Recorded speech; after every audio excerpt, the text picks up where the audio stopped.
अरावली पर्वतमाला दरअसल पश्चिमी भारत की एक प्राचीन पर्वत श्रृंखला है। ये गुजरात के कच्छ से शुरू होकर राजस्थान, हरियाणा और दिल्ली से होकर गुजरती है। दक्षिण पश्चिम से उत्तर पूर्व तक इसकी लंबाई लगभग 800 किलोमीटर है।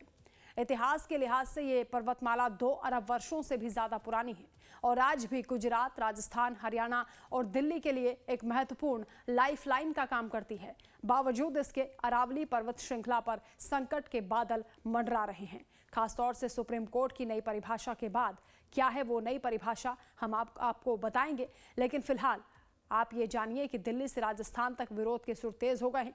लाइफ टाइम संवाददाता रजनीश सिन्हा ने हरियाणा के फरीदाबाद में अरावली पर्वत का जायजा लिया।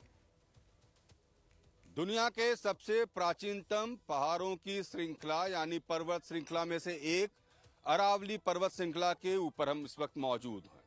जी हाँ, करीब 250 करोड़ वर्ष पुराना है ये पर्वत श्रृंखला। आज खबरों में है, आज चर्चाओं में है। दरअसल ये पर्वत श्रृंखला शुरू होती है गुजरात से, राजस्थान होते हुए हरियाणा से दिल्ली तक ये पर्वत श्रृंखला जाती है और कहते हैं कि ये दिल्ली, एनसीआर, हरियाणा तमाम इलाकों के लिए शील्ड का काम करती है।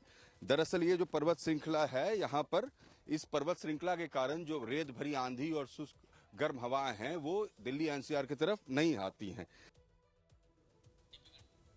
अरावली पर्वत के आसपास रहने वाले और पर्यावरणविदों को यह डर है कि बदली हुई परिभाषा देश की सबसे पुरानी पर्वत श्रृंखलाओं में से एक अरावली के इकोलॉजिकल संतुलन को बिगाड़ देगी। लिहाजा अरावली को बचाने की मुहिम शुरू हो गई है। अरावली पर्वत दिल्ली एनसीआर का डस्ट बैरियर और प्राकृतिक कूलिंग सिस्टम है।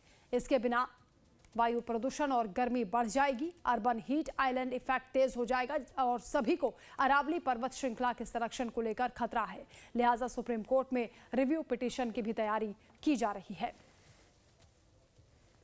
बहुत पुरानी पर्वत श्रृंखला है, ये 3 बिलियन ईयर्स तक का है इसका। तो इसके काटने का भी थोड़ा ऑर्डर का सुना था, पर ये अच्छा है, मतलब नेचर है, यहाँ पे एनिमल्स भी बहुत हैं। हाँ, तो इसको नहीं काटना चाहिए बस। अरावली की पहाड़ियाँ भैया एक तो पर्यावरण को शुद्ध करती हैं और हमारा दूसरा क्या कहते हैं, आपका पर्यावरण शुद्ध और दूसरा तीर्थ स्थल है अरावली की पहाड़ पे। तो लोग दर्शन भी करने आते हैं और शुद्धता, पेड़ों से शुद्धता रहती है। कितना लगा जी, ये तो बहुत ज्यादा गलत है। ये तो हमारी ये जो है ना, इससे तो हमें शुद्धता मिल रही है, बहुत ज्यादा गलत है। ये होना नहीं चाहिए कभी भी, नहीं, गलत है। कितना पसंद है आप लोगों को? बहुत ज्यादा पसंद है अरावली।